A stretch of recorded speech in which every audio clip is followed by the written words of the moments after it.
অনেক কিছু রেখেছেন, কিছু সরাসরি হুকুম দিয়েছেন।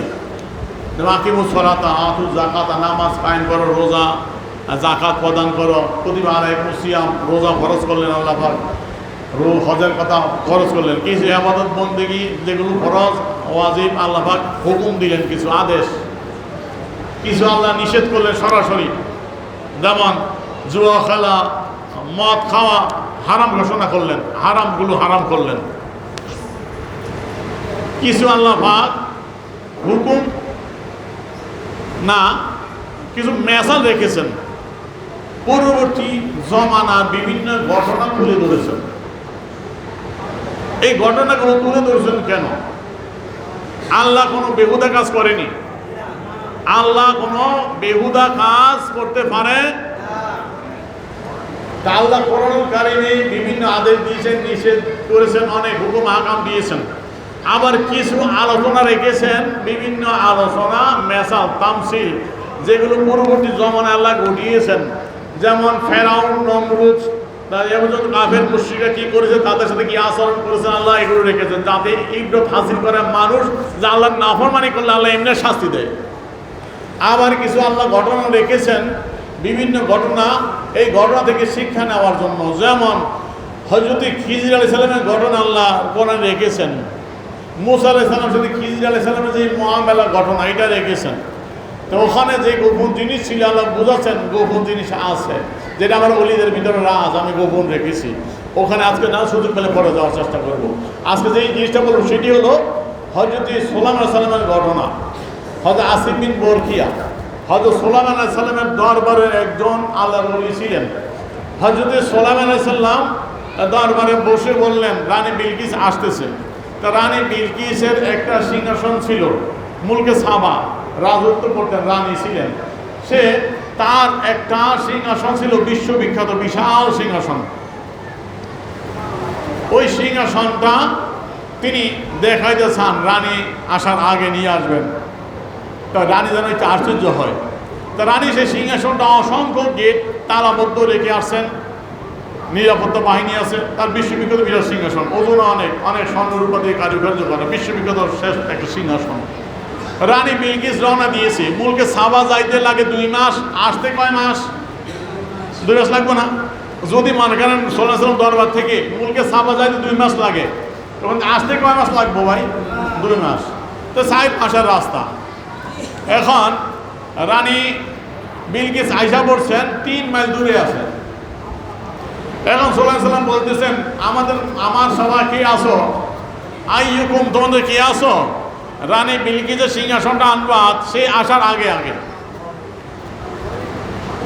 অকলে ইফরিত মিনাল জিন, জিনের সর্দার ইফরিত দাঁড়ায় বলল, আমি আনতে পারবো। সময় কতটুকু? কামলা আনতা কুমা মিন মাকামি, আপনার এই সভা শেষ হতে যতটুকু লাগে, অথবা আপনার এখানে দাঁড়াইতে যতটুকু সময় লাগে, বা সভাটা শেষ হয়ে যতটুকু সময় লাগবো, আমি এর আগেই কামলা, এর আগেই নিয়ে আসতে পারবো। এটা জিন। তো জিনকে আল্লাহ ক্ষমতা দিয়েছেন, যাওয়া আসা মুহূর্ত যাইতে যেতে পারে বিভিন্ন জায়গায়। তো সিংহাসনটা আগে আসতো, আগে তো এসে বললো, কারণ রানী বিলকিস 3 মাস দূরে আসলো।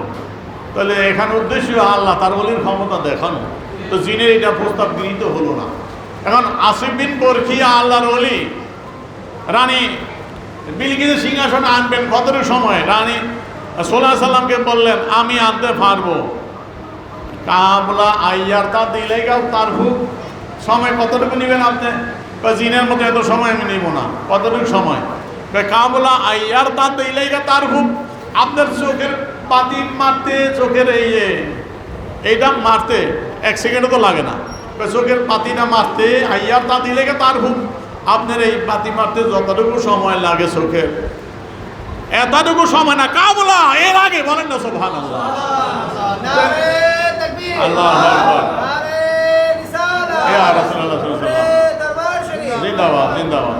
যে আপনার তো রানী বিলকিস আসা তো অনেক দূরের কথা। জিনের সর্দার বলল, মসজিদ শেষ হইতে এতও না, আমি আনতে পারবো। এরও আগে কতটুকু? কাবলা ইয়ার তা দিলেই তার হুক, আপনার চোখ খোলাই বাতি মারলেন, একবার বন্ধ করলেন, যতটুকু সময়, এতটুকু সময় নিব না, কাবলা তার আগে নিয়ে আসবো। বলেন না সুবহানাল্লাহ। বলতে দেরি, সাথে সাথে সিংহাসন হাজির।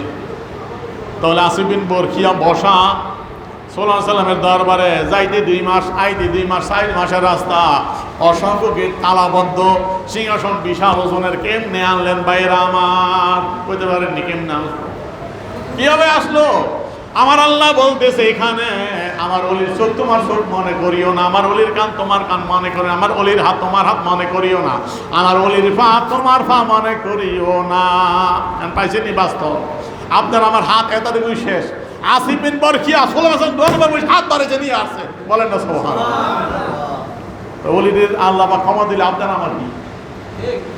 আল্লাহ দিছে তার অলির ক্ষমতা, বন্ধুর ক্ষমতা, আপনি আমি হিংসা করার কি? আল্লাহ তার বন্ধুরে পাওয়ার দিয়েছে, ক্ষমতা দিয়েছে, সেই ক্ষমতার বলে অলিরা ক্ষমতাবান, আপনি আমি হিংসা করার কি, ষড়যন্ত্র করার কি? তাই গাউসে বাগের জীবনী করে, আর আমাদের এক বক্তা কয় মদ খাইছে এক হাতে মদের বোতল আর এক হাতে লিখছে। বলে নাউযুবিল্লাহ, এইসব হইতে পারে না। আর এই বেড়া কোরআন কি মদ খাই লিখছে? নাউযুবিল্লাহ মিন যালিক। তো কোরআন আসিফ বিন বরখিয়ার ঘটনা আল্লাহ বর্ণনা করলেন, তো আসিফ বিন বরখিয়ার ঘটনা কি আশ্চর্য নয়? তো কারামত কারে কয়? কারামত তো এই আদত বিরোধী, যেটা স্বভাব বিরোধী, যে স্বাভাবিক হইতে পারে না, এটার নাম হলো কারামত। যে অস্বাভাবিক কাজ, এটার নাম হলো কারামত। স্বাভাবিক হলে এটা কি কারামত হয়নি? শুধু এই জন্য আল্লাহ কোরআনে রাখছেন আসিফ বিন বরখিয়ার কারামত, যে আমার অলির কারামত অস্বীকার করবে আমার কিছু বান্দা, কিয়ামত আগে দিয়ে আসবো নাফরমান, তারা আমার অলির কারামতকে বলবে মিথ্যা, বানোয়ার, জাদু। এই জন্য আল্লাহ পাক আসিফ বিন বরখিয়ার কারামতটা কোরআন রেখা দিয়েছে। ঠিক কেন জোরে বলেন? কোরআন আল্লাহ দেখাইছেন কেন? এই কারামতুল আউলিয়া হক বুঝে দেখো, আসিফ বিন বরখিয়ার কারামত। বলেন না সুবহানাল্লাহ। এই জন্য রাখছে ইবরত হাসিল করার জন্য, এই রূপে কিয়াস করে গাউসে বাগের কারামতকে মাফার জন্য। গাউসে বাগের কারামত শুনে আর কয় এটা তো হইতে পারে না, অসম্ভব। তা আজকে তার কোন দিকে যাইতাম, 1:15 বেজে গেছে ভাই। তাই হযরতে গাউসে পাক আব্দুল কাদের জিলানী রাহমাতুল্লাহ আলাইহি, আচ্ছা আরেকটা হাদিসে বলছিলাম, হাদিসের ব্যাখ্যাটা করি আজকে। যে আল্লাহ রাসূল বলছে, আল্লাহ বললেন লা খাফুন আলাইহিম ওয়া লা হুম ইয়াহজানুন, তাদের ভয় নাই, ডর নাই। তাহলে ভয় ডর নাই কখন? কখন ভয় আর ডর নাই? কখন ভয় ডর নাই? যখন আমাদের কিছু বাইরা বলে অলির কাছে যাও, পীর মুর্শিদের কাছে যাও, পীর মুর্শিদ পীর সাহেবের বাড়ি দৌড়াও, ফিরে যেতে খবর থাকতো না, কিয়ামতের ময়দানে ফিরে যেতে দৌড়ে উঠে থাকবো। কয়নি? কয় না যে ফিরের বাড়ি দৌড় মারো, ফিরে কি করবো? ফিরে তো দৌড়ে উঠে থাকবো। তো ফিরের বাড়ি যাও কেন? মিয়া ভাই আমরা ফিরের বাড়ি কেন যাই? শোনো, আল্লাহ বলতেছে আমার অলিদের ভয় নাই, ডর নাই। তার ব্যাখ্যা আল্লাহ রাসূল বলতেছেন, আল্লাহর কিছু এমন বান্দা আছে যারা নবীও নয়, অলিও নয়। আন ওমর রাদিয়াল্লাহু তাআলা আনহু قال قال رسول الله صلى الله عليه وسلم إن من عباد الله لأناسا ما هم بأنبياء ولا شهداء يقبضهم الأنبياء والشهداء يوم القيامة بمكانهم من الله। আল্লাহ রাসূল বলতেছে, আল্লাহর এমন কিছু বান্দা আছে যারা নবীও নয়, অলিও নয়, কিয়ামতের ময়দানে আল্লাহ পাক তাদের এমন পজিশন দিবেন, এমন মর্যাদা দিবেন, তাদের মর্যাদা দেখে নবীগণ, শহীদগণ তাদের সাথে গিফতা করবে।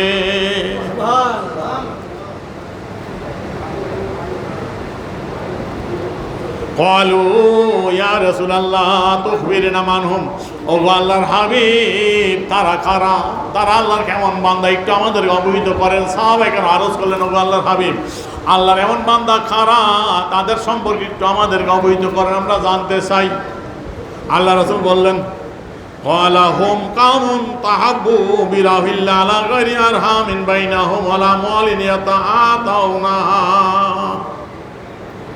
ও আমার সাহাবারা শোনো, তারা এমন কিছু আল্লাহর বান্দা যারা মানুষদেরকে অকাতরে ভালোবাসে, একমাত্র লিল্লাহিয়াত, আল্লাহর জন্য মানুষদেরকে ভালোবাসে, কোনো রক্তের সম্পর্কের জন্য নয়, টাকা পয়সা লেনদেনের জন্য নয়, একমাত্র আল্লাহর সন্তুষ্টির জন্য তারা মানুষকে ভালোবাসে। বলেন না সুবহানাল্লাহ। ফাওয়াল্লাহি ইন্নাহু লানূর, আল্লাহর কসম তাদের চেহারাটা হবে নুরানি। দুনিয়ার মধ্যে যদি এমন ব্যক্তির চেহারার শ্যামবর্ণ হয়, কালো হয়, কিয়ামতের ময়দানে খোদার কসম তাদের চেহারাটা হবে পূর্ণিমার চাঁদের নুরানি, আলো জ্বলজ্বল করবে। ওয়াইন্নাহু লাআলা নূরিন, তারা নূরের মিম্বরের মধ্যে বসা থাকবে, নূরের উপর থাকবে। আর হাদিস আল্লাহ রাসূল বলতেছেন, ইয়াজআলু লাহুম মানাবির মিন লুলু কাদামিল রহমান, আল্লাহ রাব্বুল আলামিনের সামনে মণি মুক্ত দিয়ে তৈরি করা নূরানি মিম্বরে বসা থাকবে তারা। আল্লাহর সামনে নূরানি মিম্বরের মধ্যে মণি মুক্ত দিয়ে কারুকার্য করা মিম্বরের মধ্যে বসা থাকবে সেই বান্দারা। ইয়াফজাউন নাস লা ইয়াফজাউনা, লা ইয়াফজাউনা, ইয়াখাফুন নাস লা ইয়াখাফুনা।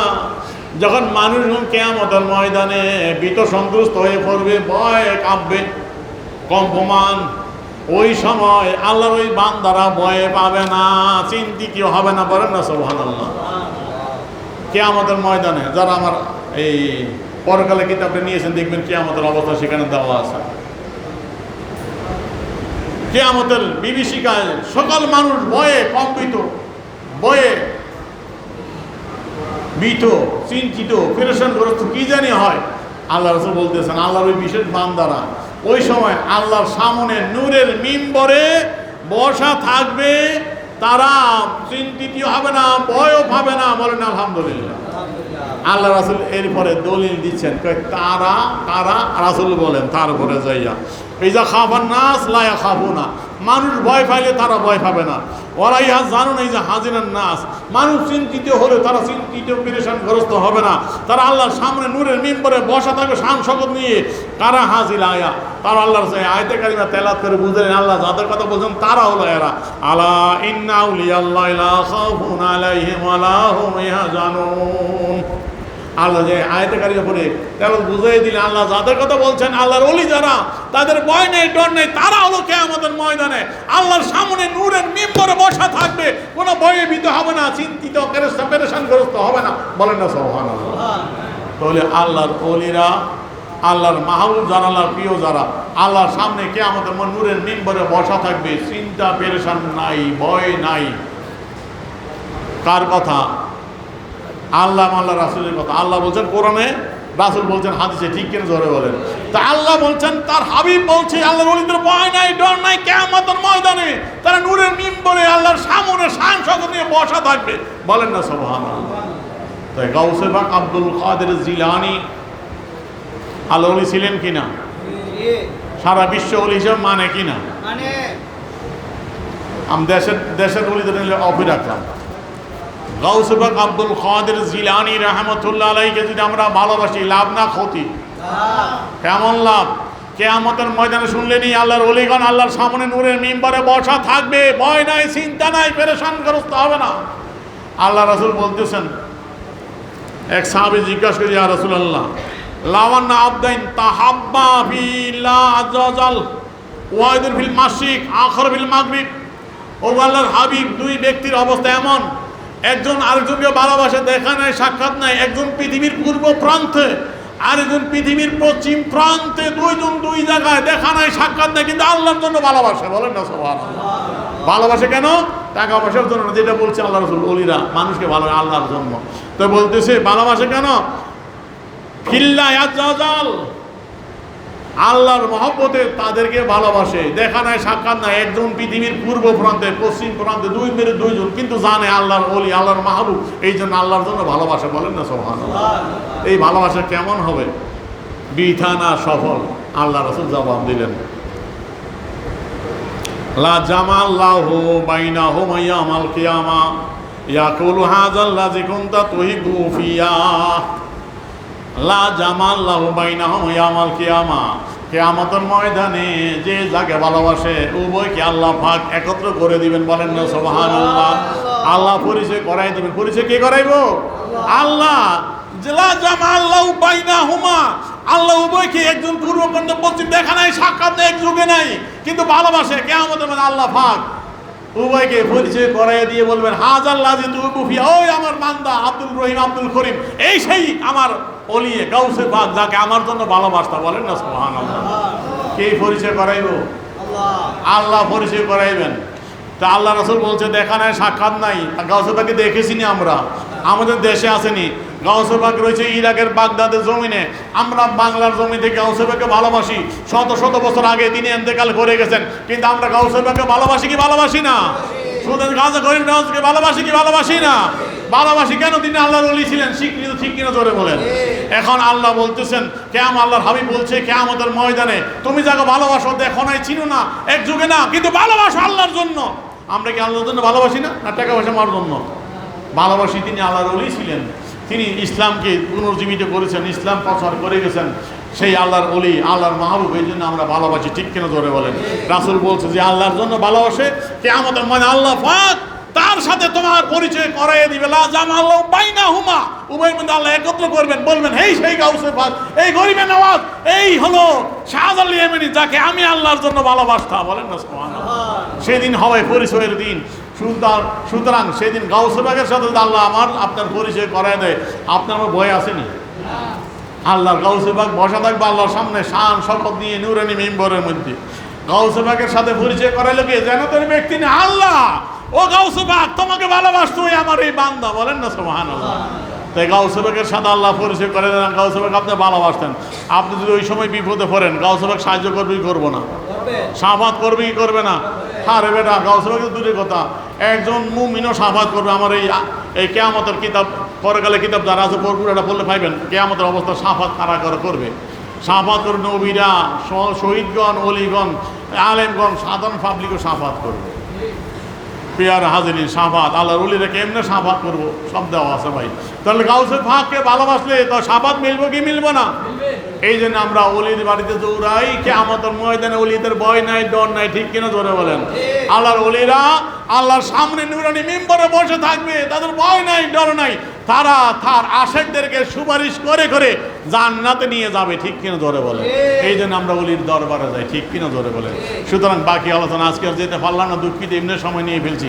আগামী ইনশাআল্লাহ গাউসে পাকের উপরে যাব, ওলিদের বাকি আলোচনা করব। ওলিদের উপর আমাদের জানা দরকার আছে কি নাই? সুতরাং আল্লাহ পাক আমাদের ওলিদের সম্পর্কে জেনে বুঝে সে অনুযায়ী আমল করার, চলার তৌফিক দিক। সকালে বলি আমিন। আমা আলাইহিল বালাগ। আসসালামু আলাইকুম ওয়া রাহমাতুল্লাহি ওয়া বারাকাতুহু।